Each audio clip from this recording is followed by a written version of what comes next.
Hello everyone, welcome back to our channel Login 8. In this video, I will guide you on how to make a conference call on a mobile phone.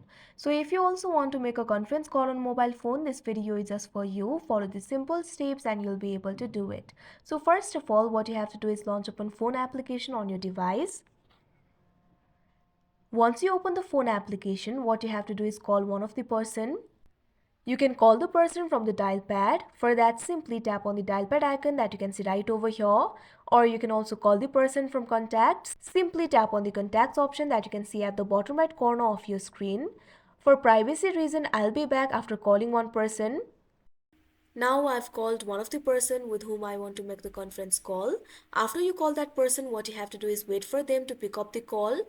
Now over here, you'll be able to find several options. You'll be able to find the option like keypad, mute, speaker and more. Simply tap on the more option. Now you'll be able to see more options over here. Right over here, you'll be able to find the option for add call. All you have to do is tap on it.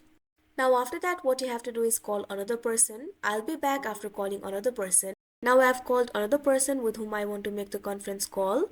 After they pick up the call, all you have to do is tap on the more option that you can see right over here. Now you'll be able to find several options over here. Right over here, you'll be able to find the option for merge. All you have to do is tap on it. Unfortunately, due to some technical reason, I'm not being able to merge the call, but you'll definitely be able to merge the call. After that, you'll be able to make the conference call with both of the person. So that is how you make a conference call on mobile phone. I hope you found this video helpful. Thank you for watching. Make sure to like, share and subscribe to our channel.